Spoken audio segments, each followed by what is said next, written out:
ऐसी ही बेहतरीन कहानियाँ सुनने के लिए केपी नॉवल चैनल को लाइक, शेयर और सब्सक्राइब करें। आने वाली कहानियों के बारे में जानने के लिए हमारे टेलीग्राम से जुड़ें। लिंक डिस्क्रिप्शन में है। केओस डिवाउरर सिस्टम, अध्याय 691। ऐसा प्रतीत होता है, फेलिसी ने जवाब दिया, जबकि जेरास ने असहाय होकर कंधे उचका दिए। उसकी बात में दम था। लड़ाई में विस्फोट किसी को भी बिस्तर से तुरंत उठने के लिए मजबूर कर सकता था, यहाँ तक कि उसे भी उठने के लिए मजबूर होना पड़ता, क्योंकि वह इससे बहुत परेशान हो जाता। आखिरकार सभी अंदर आ गए। नीचे क्या हुआ? फेलिसी ने खिड़की से सराय के दूर के हिस्से को देखते हुए उसके बगल से गुजरते हुए पूछा।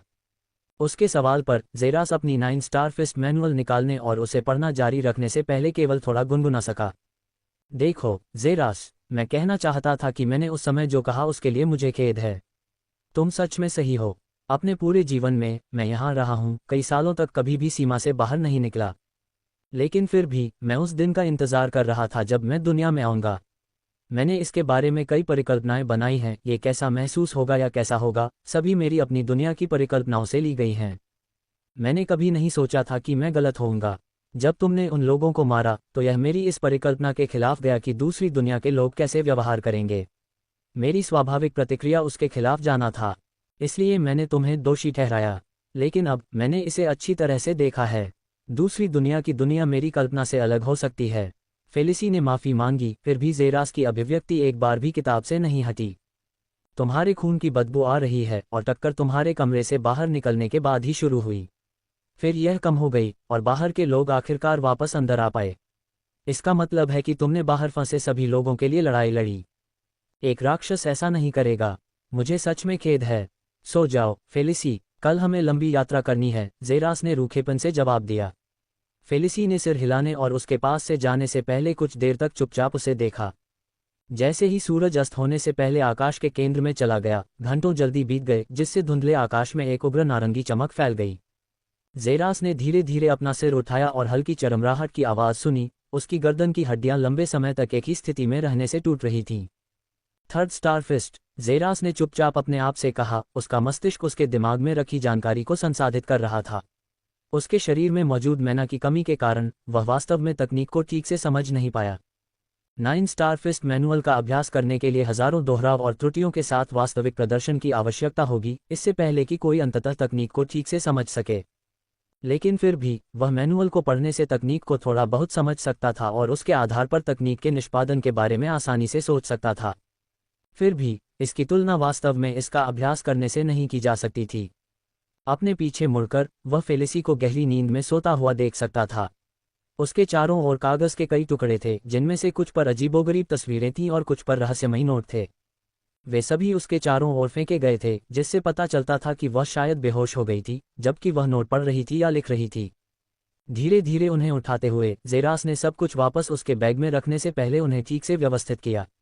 फिर उसने अपना ध्यान उसकी ओर लगाया। उसके अन्यथा पोकर चेहरे पर एक नर्म भाव दिखाई दिया।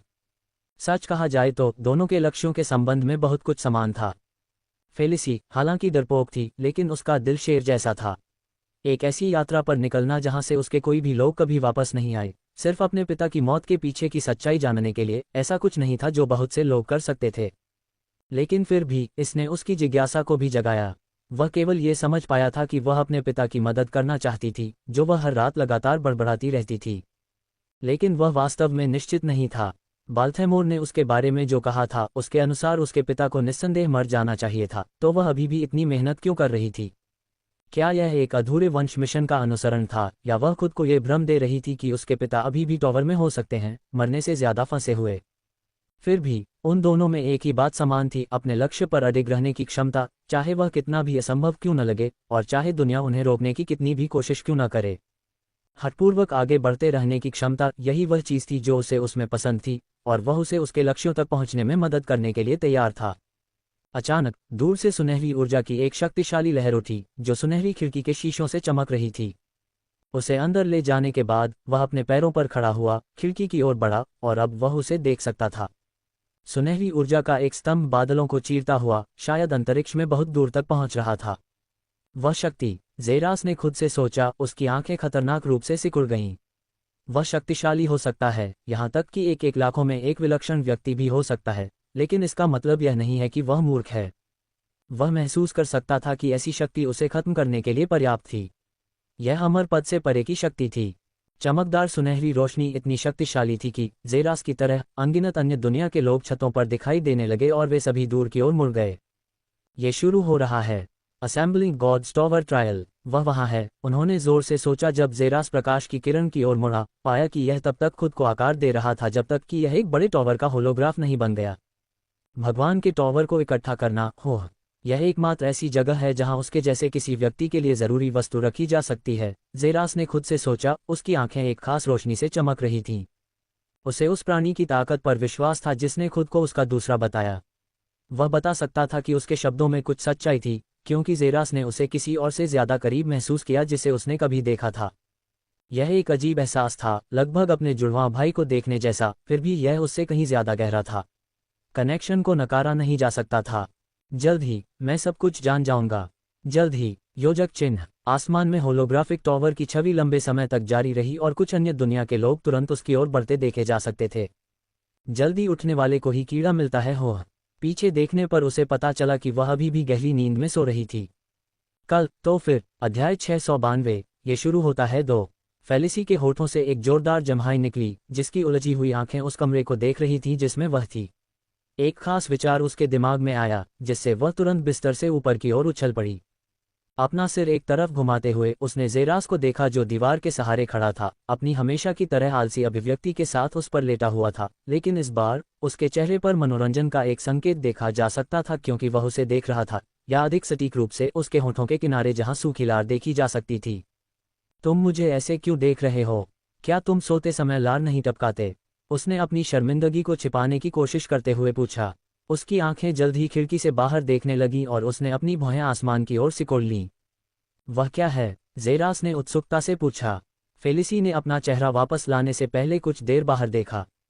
आज तीसरा दिन है न? हाँ, ठीक है, किसी तरह का संकेत तो होना ही चाहिए। दूर से प्रकाश की किरण और टॉवर की छवि का चित्रण होना चाहिए। इससे हमें पता चल जाएगा कि किस दिशा में जाना है, फेलिसी ने परेशान आंखों से कहा। वास्तव में ये पहले ही हो चुका है। ऊर्जा की एक सुनहरी किरण जिसने टॉवर की होलोग्राफिक छवि बनाई, है न?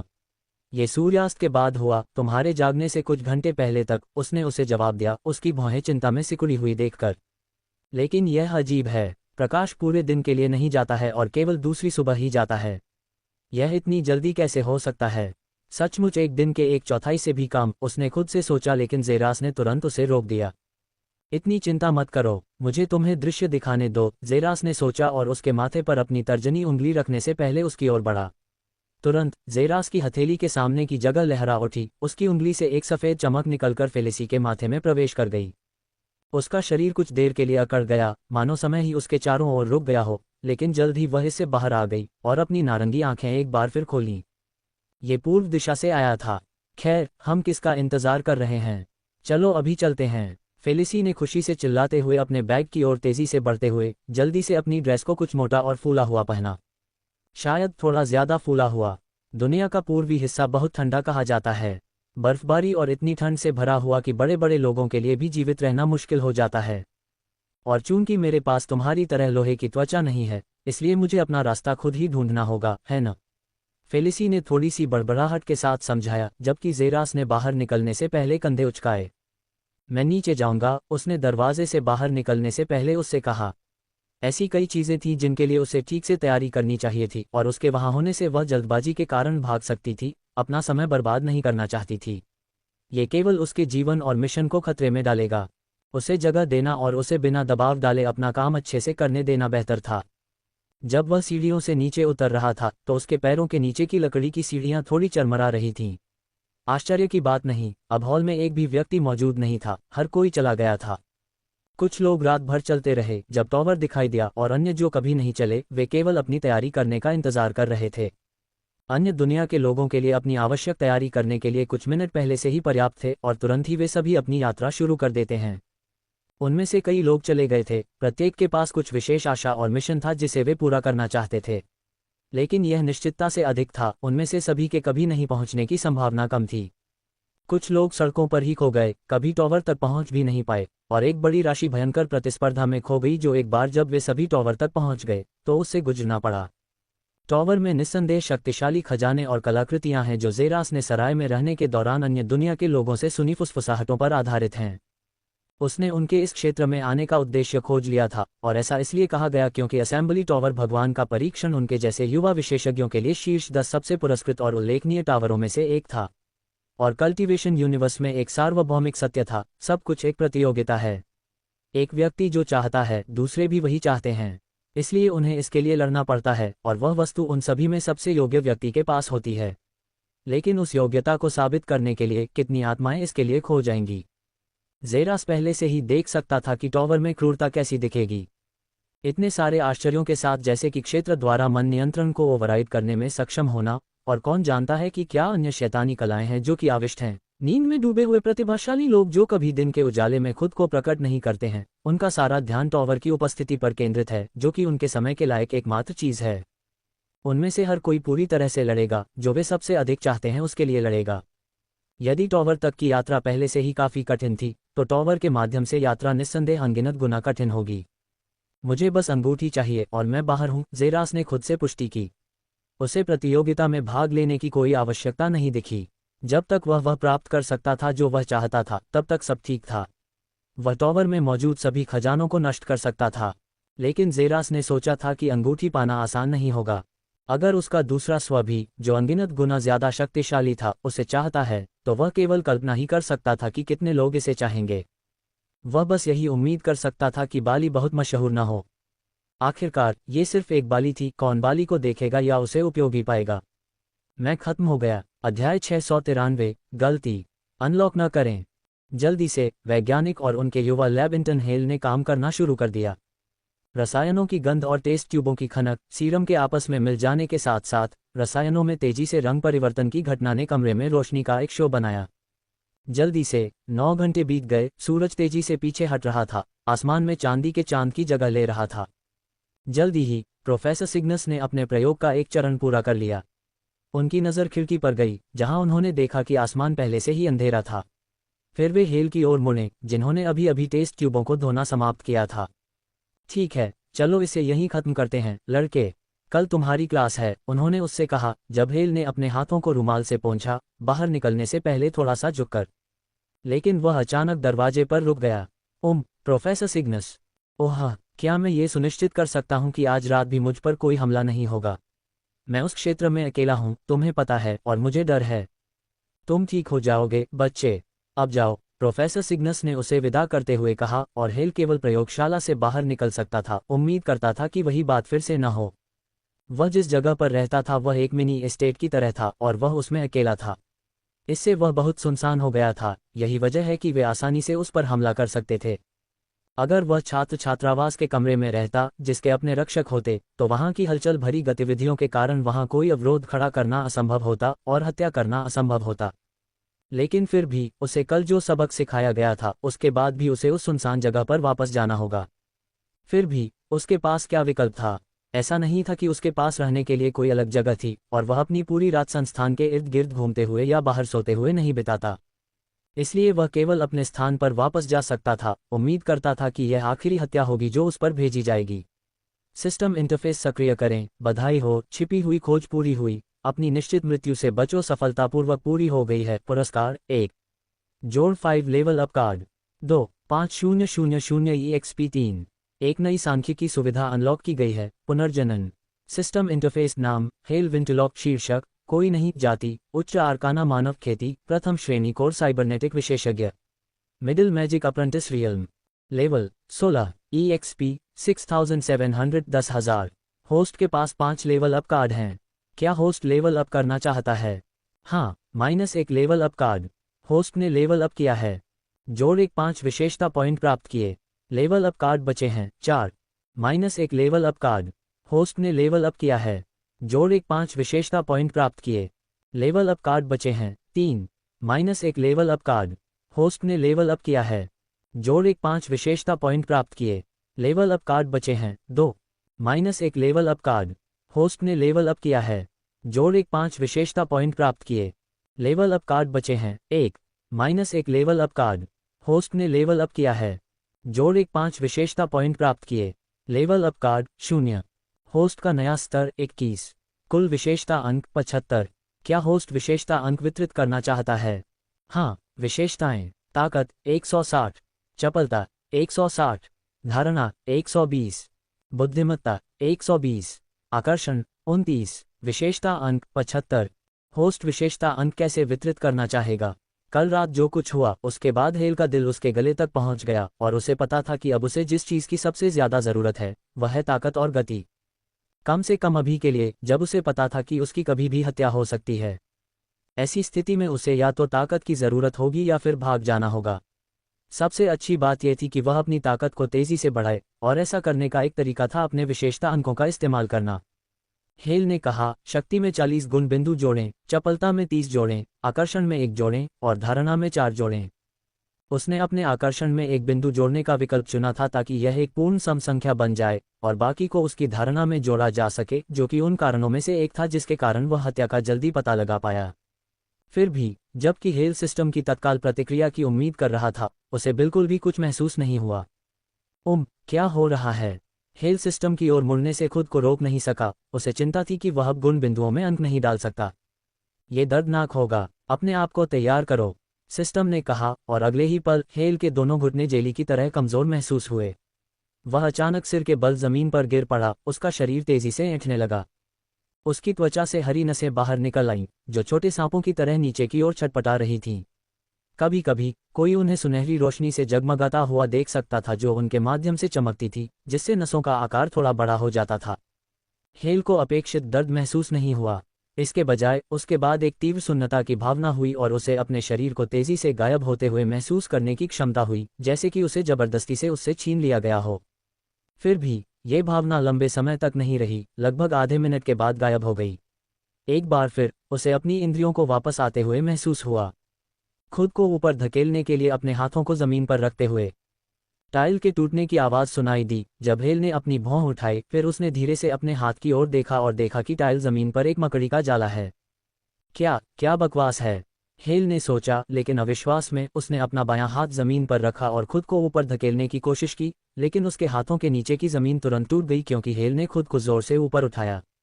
उसने अपने पैरों के नीचे एक छोटा गड्ढा बनते देखा। क्या ये ताकत है? हेल ने अपने शरीर को देखते हुए सोचा, लेकिन भले ही उसने हमेशा एक ताकतवर व्यक्ति की कल्पना की थी जो मांसल और भारी होता है, उसके हाथ वैसे ही थे जैसे वे हमेशा थे, भले ही वे अब अच्छी तरह से परिभाषित थे और वह अपने हाथों की हर तह में ताकत महसूस कर सकता था। लेकिन इतना बड़ा अंतर किस वजह से हुआ?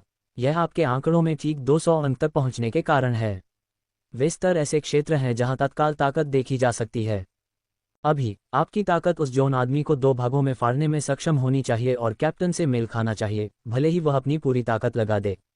आप उतनी ही ऊर्जा का उपयोग करते हैं जितनी मैंने उससे रिकॉर्ड की है, सिस्टम ने कहा, और हेल की आंखें आश्चर्य से चमक उठीं। मैं वास्तव में इतना मजबूत हो गया हूं, हेल ने सोचा। कुछ ही महीनों में वह कैप्टन एलिया के साधना स्तर पर पहुंच गया था, जो 16 साल की उम्र से कड़ी मेहनत कर रही थी। उसने दूसरों की सालों से ज्यादा की यात्राएं सचमुच महीनों में पूरी कर ली थीं। जल्द ही मेरे पास इस जगह को छोड़ने और एथेरिया लौटने के लिए पर्याप्त ताकत होगी, हेल ने उम्मीद से सोचा। उसके हाथ कसकर बंद हो गए। अभी भी बहुत लंबा रास्ता तय करना है, सिस्टम ने उससे कहा, उसकी उम्मीद को कम करते हुए। कितना समय लगेगा? एथेरा तक वापस जाने के लिए मुझे कितने पॉइंट की जरूरत होगी? हेल ने उम्मीद से पूछा, कम से कम ये जानने के लिए कि उसे वापस लौटने से पहले कितना लेवल अप करना होगा। जब तुम्हें पता चलेगा तब तुम्हें पता चल जाएगा, सिस्टम ने चुप रहने से पहले कहा, जबकि हेल ने अपनी आंखें घुमाईं। उसे पहले से ही आधे मन से इसकी उम्मीद थी। तुम्हारे दिमाग का एक हिस्सा अभी भी क्षतिग्रस्त है। अगर मैं तुम्हारी जगह होता तो मैं सो रहा होता, सिस्टम ने उससे कहा। जब हेल बेडरूम में चला गया, आरामदायक बिस्तर पर उतरा, खिड़की से चांद की रोशनी उसके चेहरे के आधे हिस्से को रोशन कर रही थी। धीरे धीरे उसने अपनी नज़र उस पर घुमाई, और उसे नहीं पता था, लेकिन ऐसा लग रहा था कि इस रात चांद सबसे अच्छा था जो उसने कभी देखा था। वह अपने पिता को अपने ऊपर हंसते हुए, अपने चेहरे पर गर्व और अपने कबीले के लोगों की दृढ़ विश्वास भरी निगाहों को देख सकता था, जिनसे वह सब छीन लिया गया था जो उनका हक था। यह उसकी प्रेरणा का स्रोत था कि वह जितना हो सके उतनी तेजी से आगे बढ़ता रहे, और उसने अपने दिल में चुपचाप वादा किया, वह उन्हें बिल्कुल भी निराश नहीं करेगा। मुझे बताओ सिस्टम, तुम मुझे ये बताने से क्यों बचते हो कि मुझे अपने वॉर डेमन स्टांस का इस्तेमाल क्यों नहीं करना चाहिए? हेल ने चुपचाप फुसफुसाया। सिस्टम ने उसे पिछली बार वॉर डेमन स्टांस का इस्तेमाल न करने के लिए कहा था, लेकिन उसने उसे कभी भी इसका कारण नहीं बताया, बस उसे फिर से ऐसा न करने के लिए कहा, बिना उसकी स्वीकृति के। और दूसरी बात, कल की घटनाएं और नारकीय दृश्य। प्रोफेसर सिग्नस के अनुसार वही जिम्मेदार था, उसका वॉर डेमन स्टांस सटीक था, क्योंकि हेल को याद था कि वह केवल यही हिस्सा था जिसका इस्तेमाल करता था। ऐसा लग रहा था जैसे कि जैसे ही उसने दानव रुख का आह्वान किया, उसकी याददाश्त का एक हिस्सा हटा दिया गया था, और उसके बाद उसे कुछ भी पता नहीं चला। जब वह उठा तो उसने पाया कि उसके चारों ओर लाशें बिखरी हुई हैं। लेकिन फिर भी सिस्टम ने बारीकियों के बारे में विस्तार से बताने से इनकार कर दिया और कहा कि उसे प्रोफेसर सिग्नस से उसका जवाब मिलेगा। हेल के लिए यह अजीब था, युद्ध दानव रुख के विषय को अनदेखा करने की कोशिश करना और उसके रहस्यों के बारे में बहुत अनिच्छुक लगना। अध्याय 694, गलती। ताला मत खोलना। जेरस ने तुरंत अपने पैरों पर खड़े होने से पहले उससे कहा, तुरंत बाहर निकलने की तैयारी कर रहा था। फिर भी वह अपने पीछे खड़ी आकृति की खामोशी को देखे बिना नहीं रह सका। क्या गड़बड़ है? उसने भौहें चढ़ाकर उससे पूछा। ओह, कुछ नहीं, मुझे लगता है कि हमें अभी 2 दिन और इंतजार करना होगा, जब तक कि टॉवर पहले दिखाई न दे। तभी हम सीख पाएंगे कि इस जगह से कैसे गुजरना है और दिशा कैसे जाननी है। उत्तर, दक्षिण, पूर्व या पश्चिम के संबंध में टॉवर की दिशा तय नहीं है, आप जानते हैं, फेलिसी ने मुस्कुराते हुए उससे कहा, जबकि जेरस की भौहें झुंझलाहट में सिकुड़ गईं। फिर भी वह उसके द्वारा देखे जाने से पहले ही गायब हो चुकी थी, सावधानी से छिपाई गई। ओह, ये समझ में आता है। हम 2 दिन और इंतजार करेंगे। मैं कम से कम इतना इंतजार तो कर ही सकता हूँ, जेरस ने उससे कहा, जबकि फेलिसी ने भी मुस्कुराकर जवाब दिया। ब्रोम। दबी हुई ड्रैगन की दहाड़ जैसी आवाज निकली और जेरास ने फेलिसी की ओर देखते हुए भौहें चढ़ाने से खुद को नहीं रोक पाया, जो शर्मिंदगी से मुस्कुराए, और जेरास ने उसके पेट को देखने के लिए मुड़कर देखा। क्या तुम्हें पेट में दर्द हो रहा है? उसने पूछा। हाँ, पेट में दर्द है क्योंकि मैंने पूरे दिन कुछ नहीं खाया है, उसने कहा, जबकि जेरास बस मुंह बधिर खड़ा था। खाना? आखिरी बार कब वह चीज मेरे किसी विचार में थी? जेरास का सिकुड़ा हुआ चेहरा देखकर फेलिसी के दिल में डर की एक टीसी महसूस हुई। अरे, कोई बात नहीं, तुम्हें मेरी चिंता करने की जरूरत नहीं है। मैं नीचे जाकर कुछ खाना ले आती हूँ, या मैं इसे अगले 2 दिनों के लिए टाल दूंगी। मैं नहीं मरूंगा, तुम्हें पता है। मेरे साथ आओ, जेरास ने कहा, और वह दरवाजे से बाहर निकलने की ओर बढ़ गया और फेलिसी ने टेबल के चारों ओर लटकी कुर्सी से अपना पस उतार लिया, जल्दी से उसकी परछाई का पीछा करते हुए। वे जल्दी से सीढ़ियों से नीचे उतरे। पूरे समय उसकी नज़र लगातार उसे देखने से खुद को रोक नहीं पाए, उसका दिल मिश्रित भावनाओं से धड़क रहा था। किसी दूसरी दुनिया के व्यक्ति के इतने करीब होना, या यहाँ तक कि किसी दूसरी दुनिया के व्यक्ति के आदेशों को सुनना, उसके सीने से बाहर निकलने जैसा महसूस कराने के लिए पर्याप्त था। और यह सब डर के कारण था, अज्ञात का डर, खास तौर पर उसका। ये जानना मुश्किल था कि वह वास्तव में कौन था। उसे उसके चाचा ने बताया था कि दूसरी दुनिया के लोग कितने बुरे होते हैं, और जब वह यहाँ आई थी तो उसे इसका स्वाद चखाया गया था। उसे प्रवेश करते ही एक धोखेबाज का सामना करना पड़ा था, और अगली बार उसका सामना बुरे लोगों से हुआ जो उसका बलात्कार करना चाहते थे। हर चीज़ ने केवल इस बात की पुष्टि की कि उसका चाचा सही था। लेकिन वह अलग था। वह सामान्य रूप से तर्क कर सकता था, जैसे कि उसकी सहायता करने के लिए आना, भले ही थोड़ी देर हो गई हो। फिर भी उसने उसकी बात सुनी, और उसने उसे अपने घर में आने दिया। उसने उसे बिल्कुल भी नहीं छुआ, भले ही वे अंधेरी रात में एक दूसरे से सचमुच इंच भर की दूरी पर थे। फिर भी कुछ ऐसा था जो उसके बारे में बिल्कुल ठीक नहीं था। जैसे कि जब उसने उसे उस अजीब किताब पर नोट का अनुवाद करने के लिए मजबूर किया था, तो उसने उसे धमकाया था। उसका आभामंडल पूरी तरह से अलग था, लगभग राक्षसी। इससे उसके अंदर टकराव और भ्रम पैदा हुआ, जिसके परिणामस्वरूप डर पैदा हुआ। क्या उसके पिता सही हो सकते थे और सभी दूसरी दुनिया के लोग वास्तव में बुरे थे?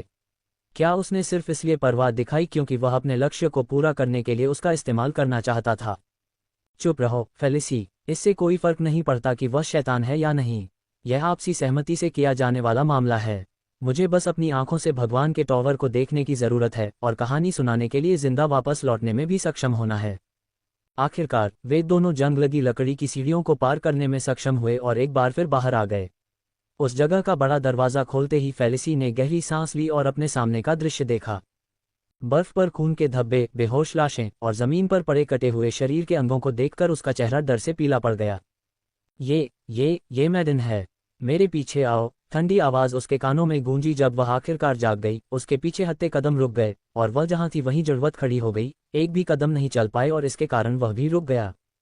तुम्हें पता है क्या, मुझे लगता है कि मैं कुछ दिन और इंतजार कर सकती हूँ। बेहतर होगा जब टावा आखिरकार दिखाई दे। तो अब जब हमारे पास यहाँ कुछ भी करने को नहीं है तो शायद हम वापस चले जाएं, फेलिसी कह रही थी जब उसने बर्फ की हल्की सरसराहट महसूस की और लाश से नजर हटाकर उसने अपने सामने देखा। उसे पाया कि वह उससे बस कुछ सेंटीमीटर की दूरी पर था, उसकी आंखों के स्तर पर आने के लिए अपने घुटनों पर बैठा हुआ था। मुझे लगा कि तुम एक जिद्दी, दृढ़ इच्छाशक्ति वाली महिला हो। मुझे लगता है कि तुम मौत को देखते हुए अपनी झूठी आभा नहीं बनाए रख सकती हो, है न? ज़ेरास ने मजाक में पूछा और उसने देखा कि जैसे ही उसने उसके पास से गुजरने से पहले एक गहरी सांस ली, उसके चेहरे के भाव बदल गए। मेरे साथ आओ, मुझे यहाँ एक छोटा सा रेस्टोरेंट पता है, उसने उससे कहा, बर्फ में और अंदर जाते हुए उसके हाथों ने अपना बैग कसकर पकड़ रखा था। अच्छा, यह मेरी सोच से कहीं ज्यादा तेज था। दस्तक दस्तक दस्तक दस्तक। फेलिसी ने लकड़ी के दरवाजे पर एक अजीब लय में दस्तक दी, जो लगभग पूरी तरह से बर्फ से ढका हुआ था, और वे दोनों बाहर इंतजार कर रहे थे। ज़ेरास की आंखें उसके सामने के घर को घूर रही थीं। क्या तुम्हें यकीन है कि यह जगह काफ़ी है? ज़ेरास ने थके हुए स्वर में पूछा। वे अब तक करीब 3 या उससे ज्यादा रेस्तरां से गुजर चुके थे, फिर भी फेलिसी के पास हमेशा उनसे बचने का कोई न कोई तरीका होता था। वह दावा करती रहती थी।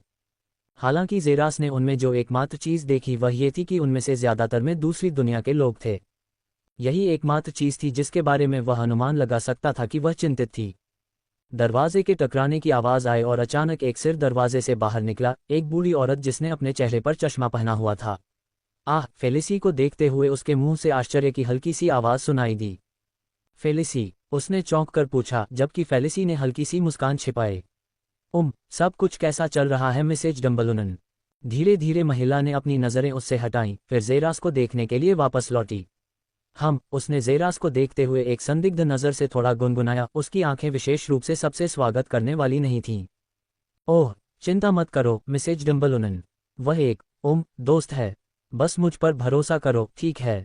फेलिसी ने जल्दी से कहा, इससे पहले कि स्थिति बिगड़ जाए, और मिसेज डम्बलुनन ने उसे और जोर से घूरते हुए आखिरकार अपने दरवाजे खोल दिए, जिससे उन्हें अंदर आने की अनुमति मिल गई। हमारे डम्बलुनन रेस्तरां में आपका स्वागत है मिस्टर अदवल्डर, मिसेज डम्बलुनन ने कहा। उसकी बाज आंखें ज़ेरास को देख रही थीं, जो बुरी तरह से मुस्कुराया। यह आनंद मेरा है मिसेज डम्बलुनन। ये डम्बलुनन है। हाँ, मैंने यही कहा था, ज़ेरास ने खुद से हंसते हुए कहा, जब वह फेलिसी के पीछे पीछे इलाके में एक बेतरतीब बैठने की मेज पर गया।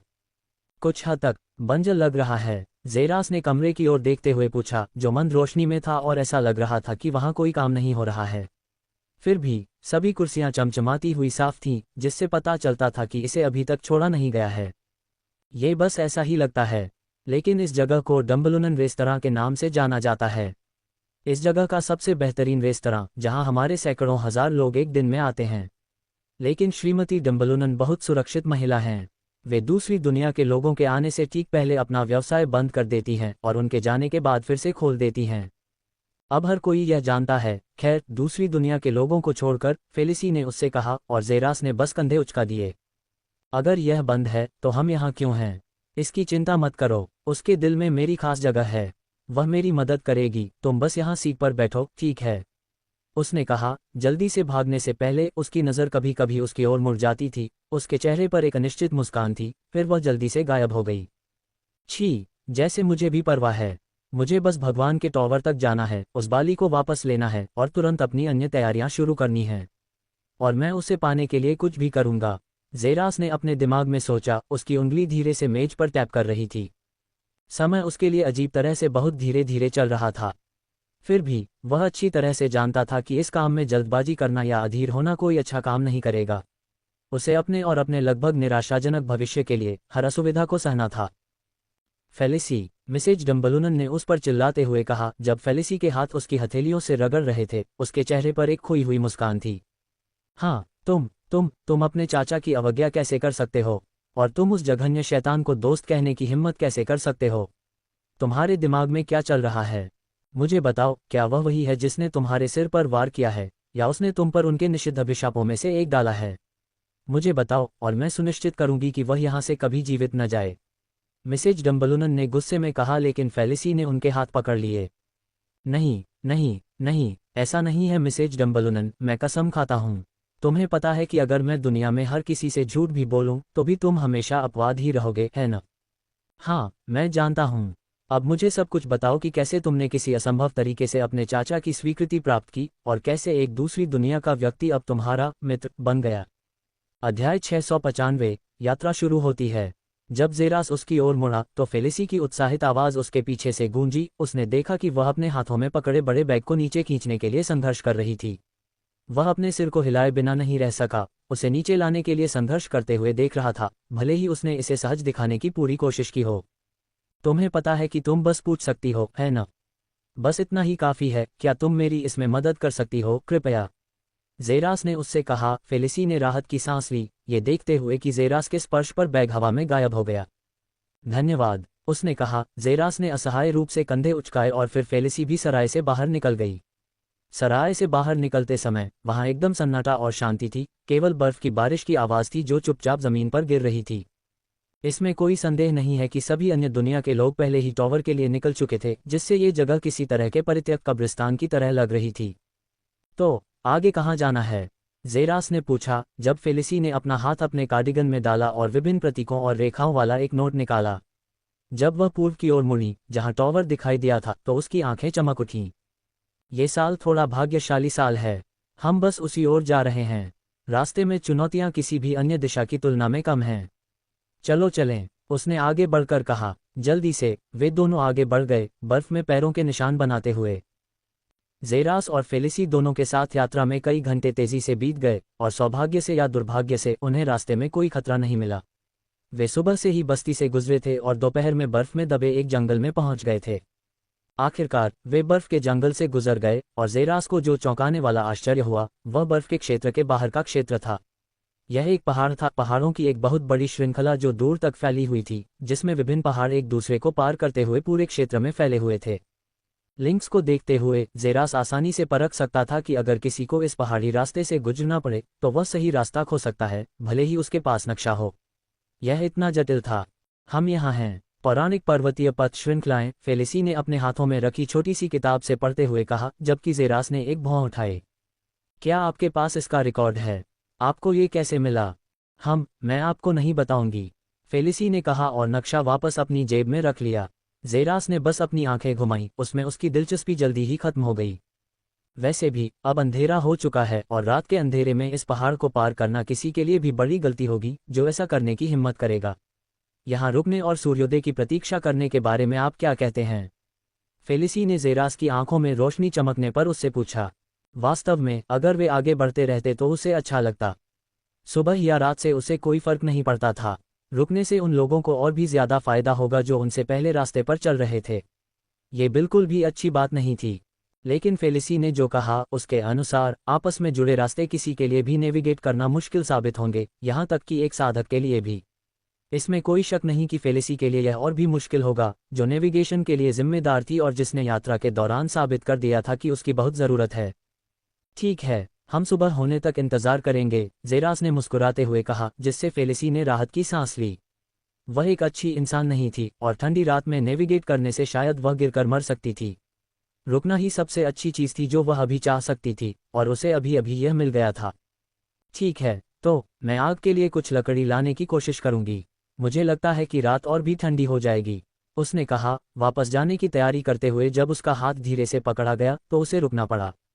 नहीं, तुम यहीं रहो और मैं आग जलाकर लाता हूँ, जेरास ने जंगल में अकेले जाने से पहले उसका हाथ छोड़ते हुए कहा।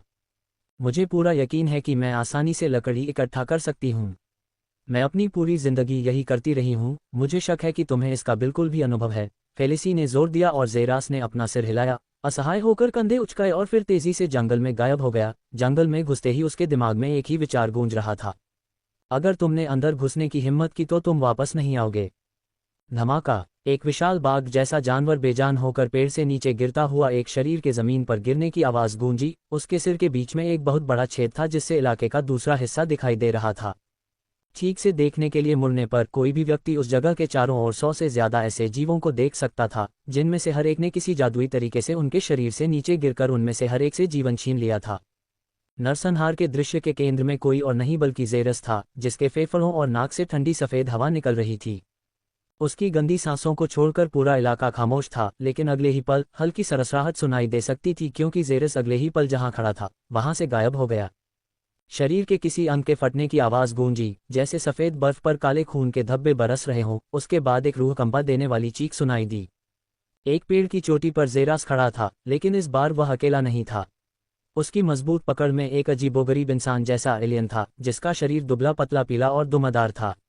यह आकृति चिंपांजी से बिल्कुल अलग नहीं थी, सिवाय इसके कि इसके शरीर पर कोई बाल नहीं था और अभी अभी इसकी एक भुजा फटी हुई थी। इसके कान भी चमगादड़ की तरह लंबे और नुकीले थे और जेरास द्वारा धीरे धीरे गला घोंटकर उसे मार डालने पर इसकी गर्दन की हड्डियों के कुचलने की आवाज बार बार सुनाई दे रही थी। अध्याय 696 एलिट्रियन एक वन आत्मा। कृपया मुझे चोट मत पहुंचाओ, अजीब प्राणी ने संघर्ष करते हुए कहा, लेकिन जेरास की पकड़ एक बार भी ढीली नहीं हुई, क्योंकि वह धीरे धीरे गर्दन की हड्डियों को कुचल रहा था। जब प्राणी की जान पूरी तरह से जाने वाली थी, तब उसने रुक गया। मैंने तुमसे कहा था कि एक बार जब मैं तुम्हें पकड़ लूंगा तो यह मज़ेदार नहीं होगा। तुमने मेरे साथ अपने बेवकूफ़ी भरे खेल खेल कर अपना मज़ा लिया है और अब मैं अपना मज़ा ले रहा हूँ, जेरास ने कहा और एक बार फिर कस दिया, जिससे प्राणी ने भीख मांगते हुए उसके हाथ को कसकर पकड़ लिया। कृपया मुझे छोड़ दो। ओह, तुम चाहते हो कि मैं तुम्हें छोड़ दूं? जेरास ने पूछा और अपने हाथों को छोड़ने से पहले उसे दबाना बंद कर दिया, जिससे प्राणी दोनों घुटनों के बल नीचे गिर गया। उसका शरीर पेड़ से नीचे फिसल गया और जमीन पर बुरी तरह से टकराया। खांसी, खांसी, खांसी, खांसी की आवाज़ सुनी जा सकती थी, क्योंकि एलियन ने अपने फेफड़ों को खांसते हुए बाहर निकाला। उसकी छाती उसके शरीर के चारों ओर और उसकी गर्दन में तेजी से खून पंप कर रही थी। थंप! जमीन ने अपने कथित मज़ेदार शिकार के ज़मीन पर गिरने से पहले ही उसे नीचे गिरा दिया, इससे पहले कि वह झुक जाए। उसकी ठंडी आंखें उसे ऊपर से नीचे तक स्कैन कर रही थीं। उसने महसूस किया था कि लड़का और लड़की उसके इलाके में घुस आए हैं, लेकिन उसने उन पर हमला करने से परहेज किया क्योंकि नर ने उसे काफ़ी परेशान किया था। लेकिन किसने सोचा होगा कि युवक उसके इलाके में वापस लौटने की हिम्मत करेगा। इससे वह बहुत क्रोधित हो गया था और उसने युवक को मौत के घाट उतारने का फैसला किया था। उसने अपने सभी सैनिकों को उसके पास भेजा था, लेकिन उसने मुंह खोले हुए देखा कि उसके सभी सैनिकों के दिल और दिमाग युवक ने छीन लिए थे। यहाँ तक कि उसकी खुद की छलावरण कला भी विफल हो गई, क्योंकि उसे उसके शिकार ने पकड़ लिया था। रात निश्चित रूप से यहाँ उसके सभी दिनों में सबसे खराब थी। तुम चाहते हो कि मैं तुम्हें छोड़ दूं? हो, ये वास्तव में आसान है। मैं इस तथ्य को अनदेखा करने के लिए तैयार हो सकता हूं कि तुमने मेरे पीछे अपनी सभी नियंत्रित कठपुतलियों को भेजा है और वास्तव में तुम्हें जीने दिया है, जेरास ने एक मनोरंजक अभिव्यक्ति के साथ कहा, क्योंकि वह छोटे जीव के सामने बैठ गया था। ओह, तुम करोगे? एलियन ने खुशी और सावधानी के मिश्रण में पूछा। इस समय वह इस राक्षस व्यक्ति पर भरोसा नहीं कर सकता था, लेकिन वह निश्चित रूप से अपने गरीब जीवन से चिपका हुआ था। हाँ, मैं करूँगा। मेरी आपसे बस एक या दो विनती है और हम दोनों ठीक रहेंगे। अब तक हम फिर कभी एक दूसरे से नहीं मिले, जेरास ने सच में कहा। जब वह और फेलिसी सुबह यहाँ से गुजरे थे तो जेरास को अपनी रीढ़ की हड्डी में ठंडक महसूस हुई थी और वह अपनी पीठ के चारों ओर किसी चीज़ की नज़र महसूस कर सकता था। लेकिन चाहे उसने अपनी धारणा को कितना भी फैलाया हो, वह बस उस व्यक्ति को नहीं ढूंढ पाया जो इसके लिए जिम्मेदार था। ऐसा लग रहा था जैसे जंगल का हर पेड़ उन्हें घूर रहा हो। सौभाग्य से और किसी रहस्यमय तरीके से जिसे जेरास समझा नहीं सका, वे जंगल के इलाके से बिना किसी नुकसान के गुजरने में सफल रहे। लेकिन जेरास जानता था कि जंगल में जरूर कुछ गड़बड़ है। अंदर एक अजीब प्राणी था, इतना कि उसकी रीढ़ की हड्डी में सिहरन पैदा हो जाए। इसलिए उसने फेलिसी को जाने से रोक दिया था। और जैसा कि उसे डर था, जब जेरास वास्तव में अंदर आया तो जंगल में अजीब जानवरों ने उस पर हमला कर दिया। उनकी आंखों को देखकर वह समझ सकता था कि वे किसी चीज़ से नियंत्रित थे और एक लंबी लड़ाई के बाद वह जानवरों को वश में करने में सक्षम था और प्राणी की घबराहट से वह उसे ट्रैक करने में सक्षम था। और वह प्राणी कोई और नहीं बल्कि उसके सामने बैठा मानव बंदर था। उसके पास कोई कारण नहीं था कि इतना छोटा प्राणी उसकी रीढ़ को झकझोर सकता था, और न ही वह समझ पाया कि प्राणी अपने से ज्यादा शक्तिशाली जानवरों को कैसे नियंत्रित कर सकता था, यहाँ तक कि उसके पास खुद का मन न होने के बावजूद। और प्राणी बुद्धिमान भी था और बात भी कर सकता था। ये देखने लायक नज़ारा ज़रूर था, इसलिए उसे लगा कि इसे मारना बेकार होगा। ऐसा खास प्राणी दूसरा मौका पाने का हकदार था। ठीक है, मैं कुछ भी करूँगा, बस मुझे जीने दो, ठीक है? एलियन ने पूछा और जेरास ने सिर हिलाया। सबसे पहले, आप इस क्षेत्र को अच्छी तरह से जानते हैं, है न? ये जंगल क्षेत्र और हमारे सामने का पहाड़ी क्षेत्र आप निश्चित रूप से जानते हैं, है न? जेरास ने दिलचस्प तरीके से पूछा, क्योंकि एलियन ने लगातार सिर हिलाया। अच्छा, फिर मुझे पहाड़ के बारे में कुछ ऐसा बताओ जो तुम्हारे अलावा कोई नहीं जानता, जेरस ने पूछा, जबकि एलियन की आंखें जेरस को घूर रही थीं। मुझे आगे पहाड़ के बारे में कुछ दिलचस्प बताओ। अगर यह मेरे लिए काफ़ी दिलचस्प नहीं है तो तुम मर चुके हो। तुम समझ रहे हो कि मेरा क्या मतलब है न? जेरस ने प्राणी के लंबे बालों को इधर उधर थपथपाते हुए कहा, और एलियन केवल निगल सकता था क्योंकि उसका दिमाग पहाड़ के बारे में सब कुछ ब्राउज कर रहा था और उसने जल्दी से सबसे दिलचस्प चीज़ ढूंढ ली। ठीक है, पहाड़ के बारे में कुछ ऐसा है जो मेरे अलावा कोई नहीं जानता, एलियोन ने जंगल के इलाके में डर के मारे जेरस को देखने से पहले कहा। ओह, और वह क्या है? जेरस ने उत्सुकता से पूछा। पहाड़, वह अंतहीन मैदान जिसे तुम देख रहे हो, एलियोन ने जेरस के सिर हिलाने पर कहा। ये जीवित है, एलियोन ने कहा। जेरस ने उसे थोड़ी देर तक देखा, फिर हंसा और जल्दी ही यह पूरी तरह से हंसी में बदल गया। तुम बहुत होशियार हो। मैं कुछ बहुत ही रोचक चाहता था और आपने मुझे बताया कि पत्थरों का ढेर जीवित है। आपका दिमाग कितना चालाक है। मैं मजाक नहीं कर रहा हूँ। पहाड़ जीवित है, एलियन ने जोर देकर कहा। जैसे ही जेरास की हंसी कम हुई, उसने प्राणी के स्वर में गंभीरता को महसूस किया। और आपको ये कैसे पता है? उसने पूछा। मुझे पता है क्योंकि मैंने भी एक बार पहाड़ को पार करने की कोशिश की है। जब से मैंने अपनी आंखें खोली हैं, मुझे बस पेड़ की ये उबाऊ पत्तियां ही पता हैं। मुझे एक नई दृष्टि की आवश्यकता थी, इसलिए मैंने जंगल से बाहर जाने का फैसला किया। बाहर जाकर मैंने आगे पहाड़ देखा और उत्साहित होकर मैं उस पर चढ़ गया और अपनी यात्रा शुरू की।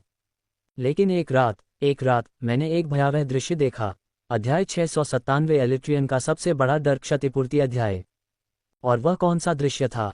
जेरास ने भौहें सिकुड़ते हुए पूछा, क्योंकि उसने एलिट्रियन के शरीर को रोंगटे खड़े होते देखा और वह लगातार डर के मारे थोड़ा कांप रहा था। ये लगभग ऐसा था जैसे कोई व्यक्ति अपने सबसे बुरे सपनों में से एक को वास्तविक जीवन में घटित होते हुए देख रहा हो। एलिट्रियन से उसे ऐसी चीज की भयावहता की गंध आ रही थी। मैंने देखा कि पहाड़ बुरी तरह हिल रहा था। पहाड़ पर मौजूद सभी जीव किसी तरह की स्तब्धता में गिर गए और सभी बेहोश हो गए। फिर मैंने पूरे पहाड़ को जमीन से ऊपर उठते हुए देखा। मुझे लगा कि मेरी पूंछ फूले हुए बादलों को छू रही है। इसमें कोई संदेह नहीं था, पहाड़ हवा में ऊपर उठ गया, जैसे एक जीव की तरह। यह बहुत बड़ा था, इसलिए मैं इसका असली रूप नहीं देख पाया, लेकिन मैं कसम खा सकता था कि इसके 2 हाथ और 2 पैर थे। ये चट्टान से बना एक टाइटन जैसा है। ये दृश्य बहुत तेज था। पहाड़ बस ऊपर उठा और फिर एक बार फिर जमीन में धंस गया, एक बार फिर शांत हो गया। मैं अपनी जिंदगी की कसम खा सकता हूँ, तब से मैं फिर कभी इस जंगल से बाहर नहीं गया। मैं आपको बस चेतावनी देना चाहता हूँ, एक बार जब आप पहाड़ पर मौजूद सभी जीवों को अचानक अजीब तरह से सोते हुए देखेंगे, तो मैं आपको सलाह दूंगा कि आप भी सो जाएं। मुझे लगता है कि मैं उस दिन मर गया होता अगर मैं जो हूँ उसके लिए नहीं होता, एलिट्रियन ने कहा और जेरास ने पूछने से पहले अपनी भौहें सिकुड़ी। वास्तव में तुम क्या हो? मैं इस जंगल का जीवन हूँ। तुम कह सकते हो कि मैं इस जंगल का संरक्षक हूँ। शायद इसीलिए मुझे पहाड़ ने बख्श दिया। मैं निश्चित नहीं हो सकता, एलिट्रियन ने कहा। जेरास ने एक भौं उठाए और दोनों एक दूसरे को काफी देर तक घूरते रहे। फिर जेरास के चेहरे पर मुस्कान खिल गई।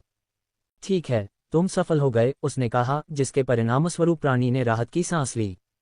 तो तुम मुझे जीने दोगे, है न? प्राणी ने पूछा। जेरास मुस्कुराया।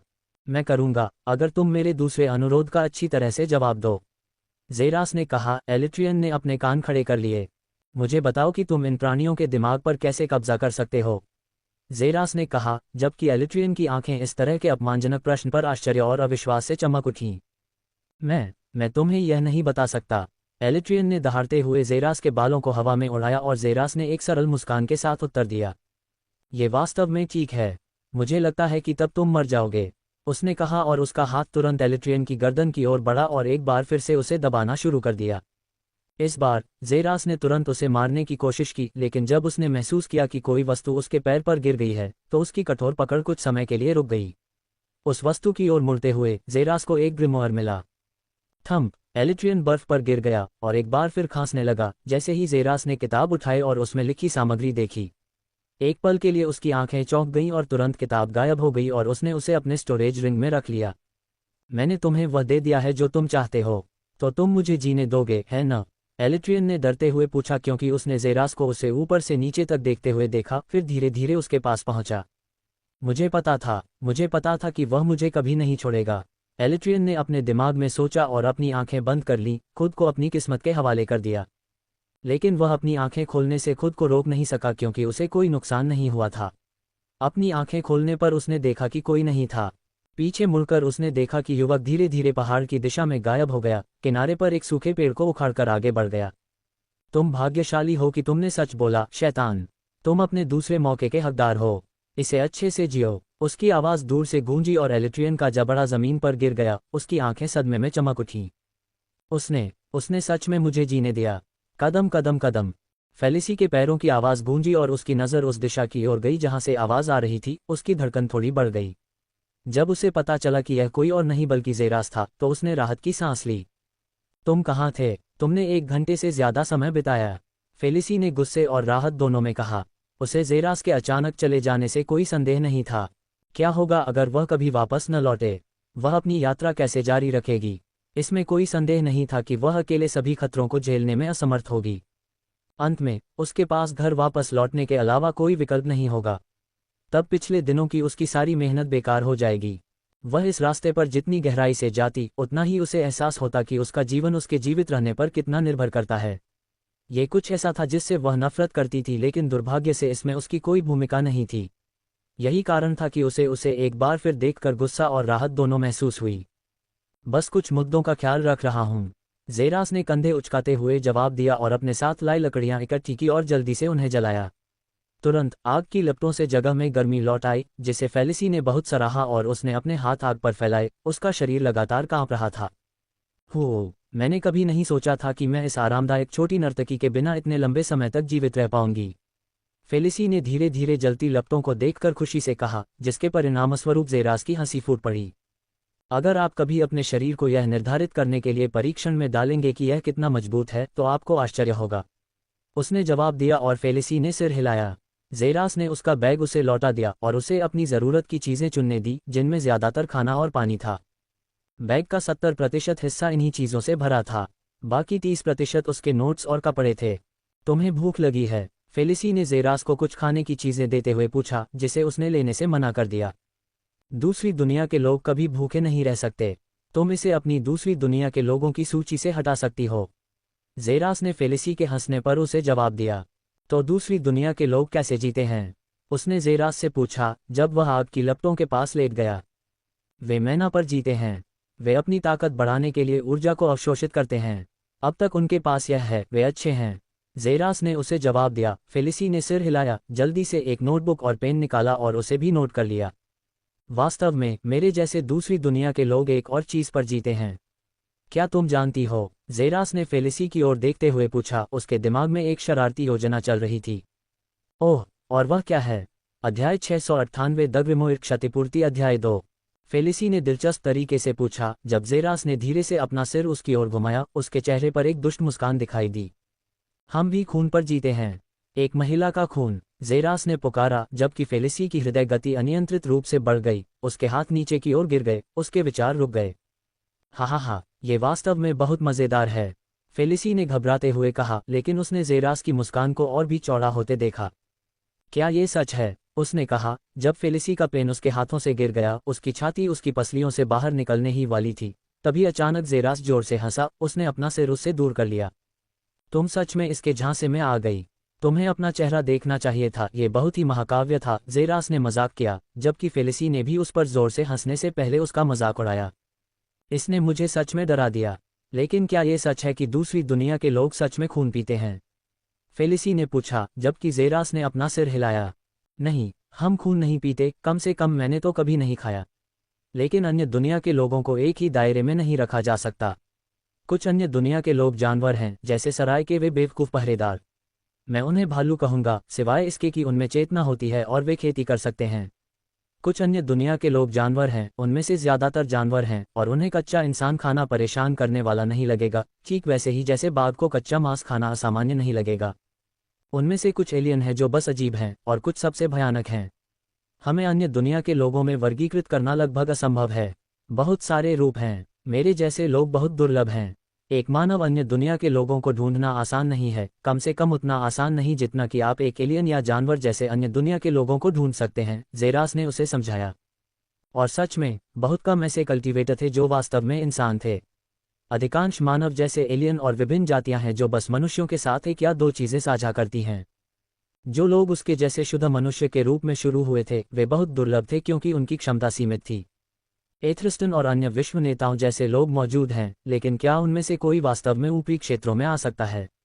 नहीं, साधना के लिए मानव क्षमता सीमित है। पृथ्वी पर उच्चतम क्षमता आकाशगंगा रैंक थी। ज़ेरास जैसे बहुत कम अपवाद थे जो अमर रैंक तक पहुंचने के लिए सीढ़ी पर चढ़ सकते थे। और जब से जेरास ऊपरी क्षेत्रों में आया था, उसने ऊपरी क्षेत्रों में हजारों कुलों के बीच कभी भी मानव जाति को नहीं देखा था। मनुष्य बहुत कम और दूर दूर तक थे, लेकिन ये कोई समस्या नहीं थी क्योंकि जेरास को वास्तव में ज्यादा परवाह नहीं थी। वह भी मनुष्यों और एलियंस के बीच अंतर भी नहीं बता सकता था। वे सभी उसके लिए एक जैसे थे। मैं समझ गया, तो दूसरी दुनिया का कोई व्यक्ति कोई जाति नहीं है। यह एक ऐसा नाम है जिसका सीधा सा मतलब है कि जो लोग मन नामक विशेष ऊर्जा को विकसित कर सकते हैं। उनके बीच भेद हैं और उन भेदों के साथ कई अलग अलग तरीके और मूल्य आते हैं। मैं थोड़ा बहुत समझने लगा हूँ, फेलिसी ने फुसफुसाते हुए कहा, जितनी जल्दी हो सके उतनी जल्दी लिखती हुई। एक बार जब वह समाप्त हो गई तो उसने अपना खाना जल्दी से खत्म करने से पहले अपनी कलम और किताब रख ली। एक बार जब वह समाप्त हो गई तो उसने एक भारी गद्दा निकाला, उसे जमीन पर बिछाया और जल्दी से सो गई। जगह पर गहरी शांति छा गई, सिवाय लकड़ी की चटकने की आवाज और धीरे धीरे जलती हुई लपटों के। जल्द ही लपटें बुझ गईं और जेरास अपनी नींद की स्थिति से उठ गया, फेलिसी को घूरते हुए और अपने पैरों पर खड़े होने और पहाड़ के करीब जाने से पहले पुष्टि की कि वह गहरी नींद में है। एलिट्रियन ने उसे पहाड़ के जीवित होने के बारे में जो बताया था, उसने जेरास को बहुत परेशान कर दिया था। पर्वत श्रृंखला बहुत बड़ी थी और यह उसकी आंखों से देखने से कहीं ज्यादा दूर तक फैली हुई थी। अगर ऐसी कोई चीज जिंदा होती और चल सकती तो फिर उसके खुद के बचने की कोई संभावना नहीं थी। उसकी वर्तमान नश्वर अवस्था में तो बिल्कुल भी नहीं, जहां उसके पास न तो कोई मन था और न ही उसकी कोई अंगूठी। अब इस जगह पर कुछ ऐसा था जो उसके जीवन को खतरे में डाल सकता था और जिसकी वजह से वह लगभग सो नहीं पा रहा था। पहाड़ पर हाथ रखकर यह किसी भी अन्य चट्टान की तुलना में अलग नहीं लग रहा था जिसे उसने छुआ था या जिस पर वह टकराया था। इसमें बिल्कुल भी कोई खास बात नहीं थी। क्या वह इसके बारे में झूठ बोल रहा है? मेरा मतलब है कि उसके पास ऐसा करने का कोई कारण नहीं था, जेरास ने खुद से कहा, छोटे जंगल के राक्षस के बारे में सोचते हुए। वास्तव में ऐसा कोई कारण नहीं था कि प्राणी को झूठ बोलना चाहिए था। उसके शब्द शायद झूठ हो सकते हैं ताकि वह उसे न मारे। अगर ये पहाड़ जीवित नहीं है तो मुझे उस राक्षस को अंगूठा दिखाना होगा। वह वास्तव में जन्मजात झूठा है। लेकिन अगर ये पहाड़ वास्तव में जीवित है तो मैं केवल अच्छे की उम्मीद कर सकता हूँ। उम्मीद है, अगर यह कभी सच हुआ तो मैं अच्छी तरह से प्रतिक्रिया करने और हमारी मौत को रोकने में सक्षम हूँ। जेरास ने पहाड़ से दूर जाते हुए सोचा, इससे पहले कि वह ग्रिमोयर निकालता। ये वह किताब थी जिसे उसने राक्षस को ठीक से धमकाकर उससे प्राप्त किया था। यह एक बहुत ही खास किताब थी जिसने जेरास को उस छोटे से पल के लिए भी चौंका दिया था, जिसका उपयोग उसने इसे खोलने के लिए किया था। अपनी स्थानिक अंगूठी से किताब को बाहर बुलाते हुए जेरास ने इसकी सतह को साफ किया, जिससे धूल चारों ओर उड़ने लगी। ऐसा लग रहा था कि दानव ने भी सदियों से किताब नहीं खोली थी। किताब खोलते ही पहले पन्नों पर कुछ वाक्य लिखे हुए थे। प्राचीन आकाशियों के मार्ग की खोई हुई कुंजी। शब्द कला का मार्ग। शब्द कला, जेरास ने उलझन में सोचा क्योंकि उसने उसके बाद छोटे नोटों को देखा। स्वर्गीय लोगों के प्राचीन मार्ग पर अतीत के प्राचीन प्राणी चलते हैं, जिनके स्रोत और ऊर्जा अज्ञात हैं और उनका उपयोग कभी भी किसी के द्वारा नहीं किया जा सकता है सिवाय उस व्यक्ति के जिसे उन्होंने प्रदान किया है। यह एक विशेष प्राचीन शक्ति का खोया हुआ ग्रंथ है जिसे दिव्य पुत्रों में से एक के अनुयायी द्वारा लिखा गया है। पूर्ण शब्दों का ग्रिमोयर, अध्याय 699, शक्तिशाली ग्रिमोयर। बिल्कुल शब्द, कितना परिचित। जेरास ने अपने आप से सोचा, जैसे उसकी यादें तेजी से चमक रही हों, सैकड़ों दृश्य उसके दिमाग में घूम रहे हों। वह खोज रहा हो कि उसने अपनी हथेलियों में जो कुछ भी देखा था उसका निष्पादन कहाँ हुआ था। आखिरकार वह उसे खोजने में सफल हो गया। बिल्कुल शब्द, यही सीरे नोस्ट्राडेमस की शक्ति है। बेशक वह अभी भी अंधेरे बलों के 3 शैतानी बच्चों को याद कर सकता था। जिसने उस पर सबसे ज्यादा प्रभाव डाला था वह शैतान एस्ट्रोडेमस था, लेकिन वह अभी भी सीरे को नहीं भूल पाया था, वह विलक्षण व्यक्ति जो केवल शब्दों को बोलकर अस्तित्व में ला सकता था। यह एक रहस्यमय शक्ति थी जिसकी निश्चित रूप से कोई सीमा नहीं थी, लेकिन जेरास ने उस समय इस पर ज्यादा ध्यान नहीं दिया था क्योंकि सीरे को असमोडियस ने बहुत जल्दी बर्बाद कर दिया था। किसने सोचा होगा कि वह ऊपरी क्षेत्रों में शब्दों की विशेष कलाओं से परिचित होगा। परिचय पृष्ठ को खोलते हुए वह अगले पृष्ठ पर चला गया, जहां उसने कुछ शब्दों को देखा जो पुस्तक में मौजूद पहले मंत्र को इंगित करते थे। तारांकन विक्षिप्त प्राचीन दिव्य का पहला मंत्र, अधिकार। तारांकन तारांकन तारांकन पूर्ण क्षमता। तारांकन तारांकन उपयोगकर्ता की इच्छा के अनुसार किसी भी प्रभुत्व पर पूर्ण नियंत्रण प्रदान करता है। उपयोगकर्ता की इच्छाएं, निर्णय और निर्धारित कानून पूरी तरह से अकाट्य हैं और उनका उल्लंघन करना असंभव है। उनका अधिकार दिव्य से नीचे के किसी भी अधिकार से बढ़कर है। अब मैं समझ गया। इस तरह से एलिट्रियन जंगल में जानवरों को उनकी अपनी इच्छा से परे हमला करने का आदेश देता है। वह इस कौशल अधिकार के उपयोग के माध्यम से उन पर अपनी इच्छा थोपता है। लेकिन जेरास को इस कौशल में कुछ छोटे जंगल के जानवरों को नियंत्रित करने से कहीं अधिक लग रहा था। अभ्यास विवरण पृष्ठ को देखने के लिए मुड़ते हुए उस पर तकनीक का उपयोग करने के लिए आवश्यक सभी चरणों को सावधानीपूर्वक हाईलाइट किया गया था। तारांकन सावधानियां। तारांकन।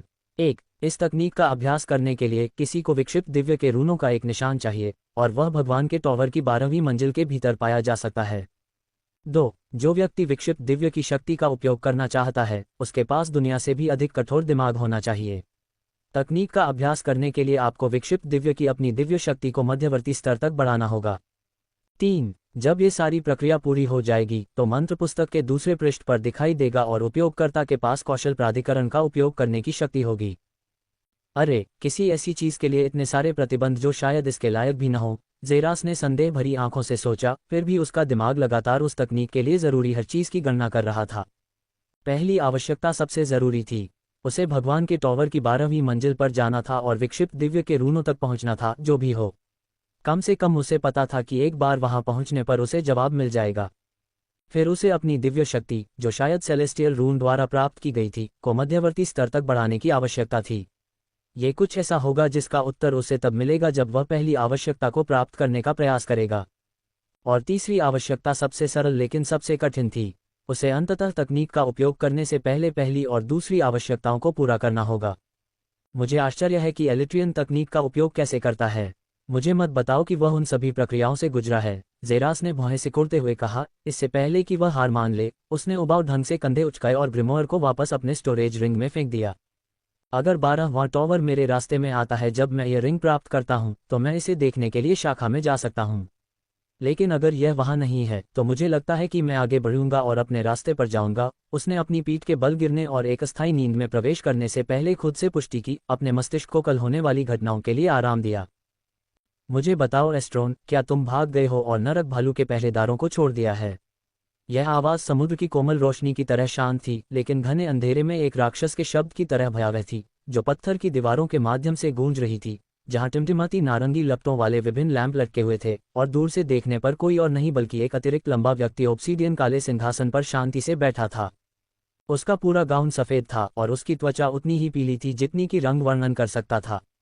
उसके लंबे, रेशमी सफ़ेद बाल झरने की तरह उसकी पीठ के पीछे बह रहे थे, और वह सिंहासन पर क्रॉस लेग बैठी थी। उसकी उदासीन पीली सफ़ेद आंखें उन आकृतियों के समूह पर घूर रही थीं जो वर्तमान में उसके सामने डर से घुटने टेक रहे थे। अगर ज़ेरास यहाँ होता तो वह देख लेता कि वे कोई और नहीं बल्कि सफ़ेद एलियन थे जिन्होंने सराय को बलपूर्वक अपने कब्जे में लेने का फैसला किया था और बाकी सभी को बाहर भेज दिया था। लेकिन वे ज़ेरास की पकड़ से भागने में कामयाब हो गए थे जब वह भालू रक्षकों से निपटने में व्यस्त था। मैंने वही किया जो हमारे जीवन की रक्षा के लिए ज़रूरी था, मेरी राजकुमारी। युवा एलियन आकृति ने चिल्लाया, जितना संभव हो सके शांत रहने की कोशिश करते हुए, लेकिन स्पष्ट रूप से विफल रही। हमारा जीवन तुम कहते हो? राजकुमारी ने पुकारा। उसकी कोमल सफ़ेद भुजाएं आगे बढ़ीं और तुरंत एस्ट्रोन को ऊपर उठा लिया गया। उसके घुटने राजकुमारी की ओर आगे की ओर लाए गए और उसके सभी अंग पूरी तरह से उसके नियंत्रण से बाहर हो गए। मुझे बताओ एस्ट्रोन, तुम भालू रक्षकों को मरने के लिए छोड़कर हमारी जान कैसे बचाओगे? मेरे साथ टॉवर की मंजिल पर प्रतीक था, मेरी राजकुमारी। हमारा प्रतिद्वंद्वी इतना शक्तिशाली था कि उसने पलक झपकते ही भालू रक्षकों को खत्म कर दिया। मैंने उससे भिड़ने के बारे में सोचा, लेकिन उसके द्वारा प्रतीक छीन लिए जाने का विचार अधिक बड़ा था, इसलिए मैं बाकी रक्षकों के साथ प्रतीक और शेष राजघरानों के जीवन को बचाते हुए जल्दी से भाग गया। एस्ट्रोन ने अपनी पूरी क्षमता से समझाया, क्योंकि उसने खुद को राजकुमारी की ओर अपनी आंखें उठाने के लिए मजबूर किया। फिर भी उसकी आंखें भय से फैल गईं जब उसने उन लाल पुतलियों को देखा जिसमें खून का एक अंतहीन घूमता हुआ तालाब था। अगले ही पल उसने महसूस किया कि वह और भी अंदर खींचा जा रहा है, तालाब में और भी डूब रहा है, और उसके अंत में एक लाल बालों वाली सुंदरता सबसे गहरे खून के समुद्र में धीरे धीरे सो रही थी। अध्याय 700, एक बड़ा दुश्मन। यह आंखों की पुतलियों के फटने की आवाज़ थी, क्योंकि एस्ट्रोन की आंखों से लाल खून बह रहा था। उसका चेहरा दर्द से विकृत हो रहा था। हम एल्वेनोरिस हैं एस्ट्रोन, हमारे लिए लड़ाई से भागने का कोई बहाना नहीं है। मुझे खुशी होती अगर तुम अपने इस रहस्यमयी शक्तिशाली व्यक्ति से लड़ते। भले ही तुम अपनी जान गंवा देते, मैं बदला लेता और उसे मेरे एक व्यक्ति को मारने के उसके अत्याचार के लिए नरक की बहुत गहरी गहराई में भेज देता। लेकिन तुम सैकड़ों लोगों के सामने भाग गए, हमारा नाम खराब कर दिया, उसने फुसफुसाते हुए कहा। उसकी आवाज़ हमेशा की तरह शांत और कोमल लग रही थी, फिर भी एस्ट्रोन के शरीर पर रोंगटे खड़े हो गए, क्योंकि वह अच्छी तरह से जानता था कि अगर उसने समझदारी से काम नहीं लिया तो यह क्या कर सकता है। एक मजबूत विरोध के खिलाफ मैंने अंत तक सच्चा रहने का फैसला किया है और सुनिश्चित किया है कि यहाँ हमारा उद्देश्य विफल न हो, मेरी राजकुमारी। उन सभी अच्छी चीज़ों के बारे में सोचें जो हमारे ब्रह्मांड का इंतजार कर रही हैं, जब हम अपने हाथों में वह पालेंगे जो हमें मिलना चाहिए, और सोचें कि अगर कोई दूसरा प्राणी उस पर अपना हाथ रख ले तो क्या आपदा आएगी। विनाश या सृजन का पैमाना बहुत बड़ा है, जोखिम उठाना बहुत मुश्किल है। इसलिए मैंने पीछे हटना शुरू कर दिया था, बड़े भले के लिए। अगर यह मेरी गलती है तो मैं माफ़ी मांगता हूँ मेरी महिला। मैं पूरी कोशिश करूंगा कि अगली बार आपको निराश न करूं। एस्ट्रोन के लिए यह विडंबना थी कि उसे अपनी छोटी बहन के सामने इतना विनम्र होना पड़ा। यह उसके लिए एक पुरुष के रूप में और उनके राजघराने से जुड़ी हर चीज़ के लिए शर्मनाक था। लेकिन भाग्य ऐसा ही है जिसे उसने पूरी तरह से स्वीकार कर लिया था। उसका जीवन अभी पूरी तरह से उसके नियंत्रण में था। उसके पास उसे यहीं और अभी खत्म करने की शक्ति थी और कोई भी रोना नहीं चाहेगा।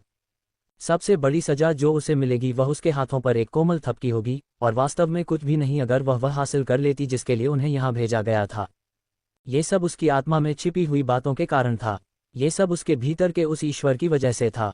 कुछ सेकंड के लिए पूरे इलाके में सन्नाटा छा गया, ठंड और डर और भी बढ़ गया।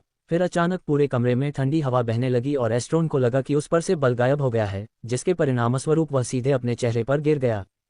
वह जल्दी से उठ गया, घुटने के बल पर सम्मानपूर्वक झुक गया। मैं तुम्हें एक और मौका दूंगी एस्ट्रोन, उसने कहा जैसे ही वह अपने सिंहासन से उठी। पूरा सिंहासन कक्ष अचानक एक अदृश्य दबाव से कांप उठा और धीरे धीरे दीवार पर दरारें दिखाई देने लगीं, जिससे पता चला कि यह निश्चित रूप से ढहने वाला था। हॉल के भीतर मौजूद बचे हुए भालू रक्षकों के चेहरों पर दहशत फैल गई। वे अच्छी तरह से जानते थे कि वे जमीन के नीचे कितनी गहराई में थे जहां उन्होंने ये जगह पाई थी। अगर यह उन पर गिर गया तो उनके लिए कभी भी सूरज देखने की संभावना लगभग शून्य हो जाएगी। और तुरंत वे सभी राजकुमारी की ओर अपना ध्यान केंद्रित कर दिया। सभी ने अपनी आंखें बंद कर ली ताकि सीधे उसकी आंखों में न देखें। शांति से उसने अपना हाथ एस्ट्रोन की ओर बढ़ाया, उसे अपनी शक्ति में ढांक लिया और उसके सामने की जगह पर एक साधारण उंगली से वार करके उसने एक ऐसा कट बनाया जो लगातार अपने आप चौड़ा होता गया। हमारे अगले आदेश क्या हैं महामहिम? राजकुमारी ने अपनी निगाहें उनकी ओर घुमाईं और फिर धीरे धीरे अपने बनाए पोर्टल से बाहर निकली, और फिर गार्ड और बचे हुए एलियंस की आवाज़ गूंज उठी। आप सभी को जीवित रहना चाहिए और जो मुझे विफल करते हैं वे मरने के लायक हैं, उसने फुसफुसाते हुए कहा। उसकी आवाज़ में अत्यधिक चालाकी और भयावहता का मिश्रण था, और तुरंत वह एस्ट्रोन के साथ भंवर में गायब हो गई, क्योंकि उस जगह की पूरी दीवार में तुरंत दरारें बढ़ गईं और बड़े बड़े पत्थर बरसने लगे। जल्दी करो, बाहर निकलो। भालू गार्ड और एलियंस दबे होने से बचने की कोशिश में पागलों की तरह भागे।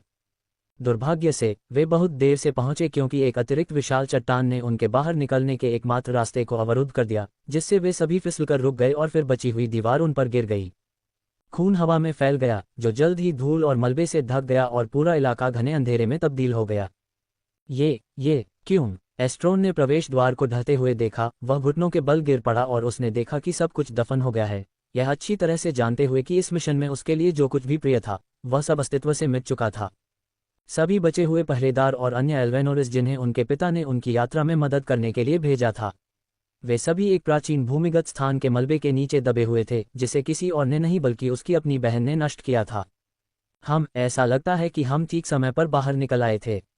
मैं अभी भी उस दिशा में टॉवर के अवशेष देख सकती हूँ, उसने सोचा। उसकी रक्त पुतलियां दूसरी दुनिया की रोशनी से चमक रही थीं, लेकिन जल्द ही उसने कुछ की अनुपस्थिति को महसूस किया। उसके अंदर सरसराहट हो रही थी। उसने पीछे मुड़कर देखा और तबाह एस्ट्रोन को अपने घुटनों पर देखा। क्या कोई समस्या है एस्ट्रोन? उसने थोड़ी चिढ़ के साथ पूछा।